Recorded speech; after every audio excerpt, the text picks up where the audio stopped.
Hello అండి, అందరికీ నమస్కారం. Welcome back to Deepkaraj creative channel. ఈరోజు ఈ వీడియోలో సింపుల్గా దొండకాయ ఫ్రైని రుచిగా ఏ విధంగా తయారు చేసుకోవచ్చో చూసేద్దాం. ఇది పప్పు రెసిపీస్లోకి, పప్పుచారులోకి, సాంబార్లోకి సైడ్ డిష్గా చాలా టేస్టీగా ఉంటుందండి. మంచి కాంబినేషన్ అని చెప్పుకోవచ్చు. మీరు కూడా ట్రై చేసి మీకు ఎలా కుదిరిందో కామెంట్ చేయండి.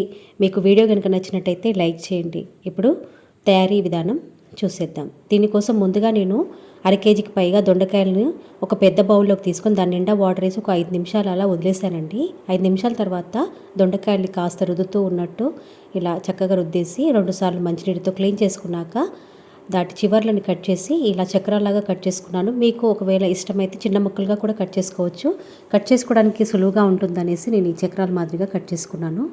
ఈ విధంగా ఒకటేసారి మనం 2-3 హోల్డ్ చేసి ఈ విధంగా చక్రాలాగా కట్ చేసుకోవచ్చు. కటింగ్ త్వరగా అయిపోతుంది ఈ విధంగా చేసుకున్నట్టయితే. చక్రాలాగా కట్ చేసుకున్న ముక్కల్ని ఒక పెద్ద గిన్నెలోకి తీసుకొని ఒక అర టీ స్పూన్ వరకు పసుపు, 1 టీ స్పూన్ వరకు సాల్ట్ని యాడ్ చేసుకొని మరీ గట్టిగా పిసకకూడదండి. జస్ట్ ఈ విధంగా కలిపేసుకొని మూత పెట్టుకొని ఒక 10 నిమిషాలు పక్కన పెట్టుకోవాలి. 10 నిమిషాల తర్వాత చూడండి, ఈ విధంగా మన పిడికిల్లోకి ఎన్ని దొండకాయ ముక్కలు వస్తాయో ఆ విధంగా తీసుకొని ఇలా గట్టిగా పిండేసుకోవాలి. దీని నుంచి వాటర్ అంతా కూడా తీసేసుకోవాలి. ఈ విధంగా తీసేసుకోవడం వల్ల దొండకాయలో చిన్న ఒగరు లాంటి ఈ టేస్ట్ ఉంటుందండి. ఇలా తీసేయడం వల్ల మనకి ఆ ఒగరు అలాంటిది పోయి మనకి ఫ్రై కూడా చాలా రుచికరంగా వస్తుంది. ఈ విధంగా నేను మొత్తం దొండకాయ ముక్కల్ని వాటర్ అంతా తీసేసుకొని గట్టిగా పిండేసుకొని పక్కన తీసి పెట్టుకున్నాను. మీరు కూడా అదే విధంగా చేయండి. దొండకాయ ఫ్రై ఈజీగా తొందరగా ఫ్రై అవుతుంది, టేస్టీగా కూడా వస్తుంది. సో తర్వాత దీంట్లోకి కావాల్సిన ఉల్లిపాయ ముక్కలు, ఒక మీడియం సైజు ఉల్లిపాయని ఈ విధంగా పొడవుగా సన్నగా కట్ చేసి పెట్టుకున్నాను. 7-8 వెల్లుల్లి రెబ్బలు, ఎండుమిరపకాయలు తుంచి పెట్టుకున్నాను, కొద్దిగా కరివేపాకు. తర్వాత ఇప్పుడు ప్రాసెస్ చూసేద్దాం. స్టవ్ ఆన్ చేసి స్టవ్ పైన కళాయి పెట్టుకొని మంటను లో ఫ్లేమ్లో ఉంచి దొండకాయ ఫ్రైకి కాస్త ఆయిల్ ఎక్కువగానే పడుతుంది. సో నేను 2 టేబుల్ స్పూన్ల వరకు ఆయిల్ని తీసుకుంటున్నాను.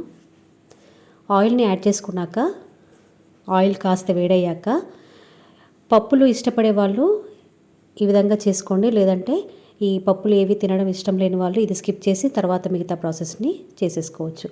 ఆయిల్ కాస్త వేడయ్యాక దీంట్లోకి ఒక అరకప్పు వరకు వేరుశనగ పలుకులు, అదేనండి పల్లీలని యాడ్ చేసుకోవాలి. పల్లీలను యాడ్ చేసుకున్నాక ఒక అర నిమిషం పాటు ఫ్రై అయినాక దీంట్లోకి 2 టీ స్పూన్ల వరకు పచ్చిశనగపప్పు యాడ్ చేసుకోవాలి.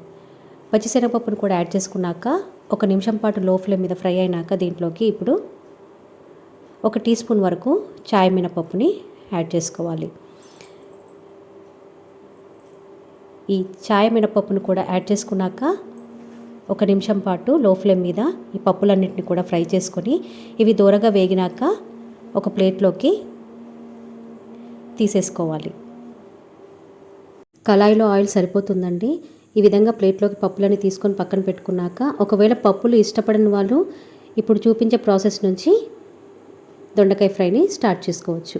ఈ విధంగా కళాయిలో ఉన్న ఆయిల్లోకి 1 టీ స్పూన్ వరకు జీలకర్ర వేసుకోవాలి. ఈ జీలకర్ర కాస్త చిటపడలాడాక ఇప్పుడు మనం ముందుగా సన్నగా కట్ చేసి పెట్టుకున్న ఉల్లిపాయ ముక్కలు ఉన్నాయి కదండి, వాటిని ఈ ఆయిల్లోకి యాడ్ చేసుకోవాలి. ఉల్లిపాయ ముక్కల్ని యాడ్ చేసుకున్న వెంటనే కచ్చాపచ్చ దంచి పెట్టుకున్న 7-8 వెల్లుల్లి రెబ్బల్ని కూడా యాడ్ చేసుకోవాలి.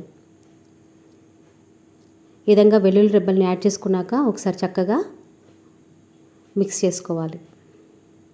ఒకవేళ కార్తీక మాసం అని కానీ మాలధారణ ఉన్నవాళ్ళు కానీ ఉల్లిపాయ వెల్లుల్లి తినకూడదు అనుకున్నప్పుడు స్కిప్ చేయొచ్చు.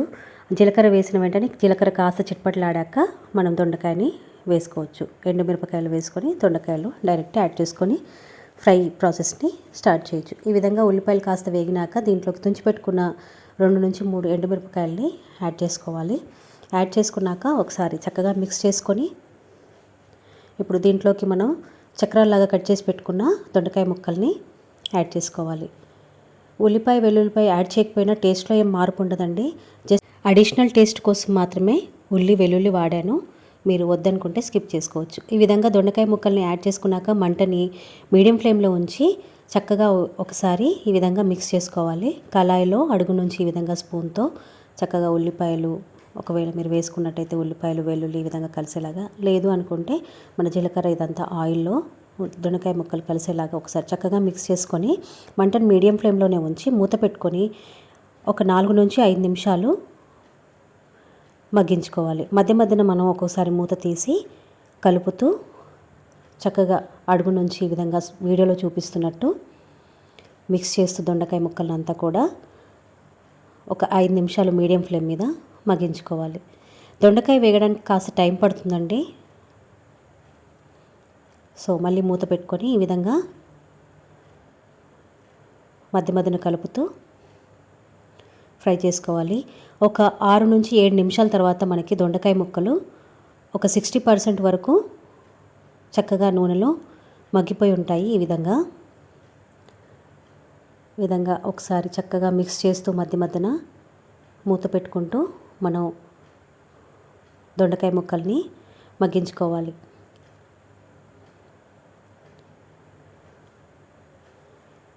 ఈ విధంగా కదుపుతూ ఫ్రై చేసుకోవాలండి, లేదంటే కిందన అడుగున మాడిపోయి పైన అలాగే పచ్చిగా ఉంటాయి. సో మిక్స్ చేస్తూ మనం ఫ్రై చేసుకోవాలి.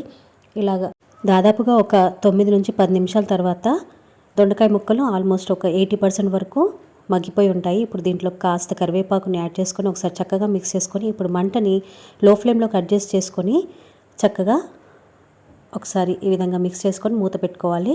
కరివేపాకుని ఈ మధ్యలో యాడ్ చేయడం వల్ల మనకి దొండకాయ ఫ్రైలో కరివేపాకు ఫ్లేవర్ బాగా తెలుస్తుంది. ఈ విధంగా మూత పెట్టుకొని మరొక 2 నిమిషాలు లో ఫ్లేమ్ మీద మగ్గించుకున్నాక చూడండి, దొండకాయలు మనకి ఆల్మోస్ట్ ఈ విధంగా ఫ్రై అయిపోయి ఉంటాయి. ఇప్పుడు ఈ విధంగా 90% వరకు మగ్గిపోయిన ఈ దొండకాయ ముక్కల్ని మధ్య మధ్యన కలుపుతూ ఈ విధంగా ఒకసారి మిక్స్ చేస్తూ మూత పెట్టుకొని 1 నిమిషం 2 నిమిషాలు ఆ విధంగా లో ఫ్లేమ్ మీద మగ్గించుకుంటే మనకి ఆల్మోస్ట్ 100% వరకు మనకు దొండకాయ ముక్కలు చక్కగా ఫ్రై అయిపోయి ఉంటాయి. ఈ విధంగా నేను 2 నిమిషాలు లో ఫ్లేమ్ మీద మగ్గించుకున్నాక చూడండి, చక్కగా దొండకాయ ముక్కలంతా కూడా ఆయిల్లో ఫ్రై అయిపోయి ఉన్నాయి. ఇప్పుడు దీంట్లోకి నెమ్మదిగా మనం స్పైసెస్ని యాడ్ చేసుకోవాలి. ఇక్కడ నేను ఆల్రెడీ 2-3 ఎండుమిరపకాయలు యాడ్ చేసుకున్నాను కాబట్టి 1 టీ స్పూన్ వరకు కారాన్ని యాడ్ చేస్తున్నాను. మీరు కావాలనుకుంటే మీకు రుచికి తగ్గట్టు కారాన్ని యాడ్ చేసుకోవచ్చు. అదేవిధంగా సాల్ట్ని కూడా యాడ్ చేసుకుంటున్నాను. మీరు మీ రుచికి తగినట్టుగా సాల్ట్ని అడ్జస్ట్ చేసుకోవచ్చు. ఒకవేళ మీకు దొండకాయ ముక్కలు మరీ ఫ్రై అవ్వడానికి టైం తీసుకున్నట్టు అనిపిస్తే కాస్త మీరు సాల్ట్ని వేసుకొని ముక్కల్ని మగ్గించుకోవచ్చు. సాల్ట్ని కొద్దిగా వేసుకొని కలుపుకొని మగ్గించుకోవడం వల్ల, మూత పెట్టుకొని మగ్గించుకోవడం వల్ల మనకి దొండకాయ ముక్కలు తొందరగా మగ్గిపోతాయి. ఈ విధంగా సాల్ట్, కారం యాడ్ చేసుకున్నాక మనం ముందుగా వేయించి పెట్టుకున్న పప్పులు ఉన్నాయి కదండి, వాటిని యాడ్ చేసుకోవాలి. ఇక్కడ ఒకవేళ మీరు ఉల్లి వెల్లుల్లి స్కిప్ చేసినట్టయితే ఈ విధంగా పప్పుల్ని యాడ్ చేసుకోవడం వల్ల మీకు అడిషనల్ టేస్ట్ వస్తుంది.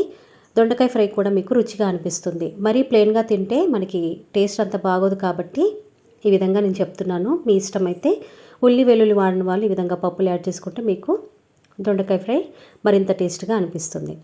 లేదు, ఈ విధంగా నేను చేసే ప్రాసెస్లో కూడా చేసుకున్న మంచి రుచికరమైన దొండకాయ ఫ్రై మీకు రెడీ అయిపోతుంది.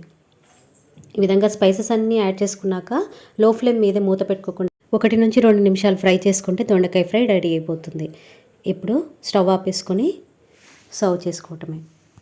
ఈ వీడియో కనుక మీకు నచ్చినట్టయితే లైక్ చేయండి, కామెంట్ చేయండి, షేర్ చేయండి. మన ఛానల్ని కనుక మొదటిసారి చూసినట్టయితే సబ్స్క్రైబ్ చేసుకొని పక్కనే ఉన్న బెల్ ఐకాన్ క్లిక్ చేసి ఆల్ అనే ఆప్షన్ని క్లిక్ చేయండి. Thank you for watching.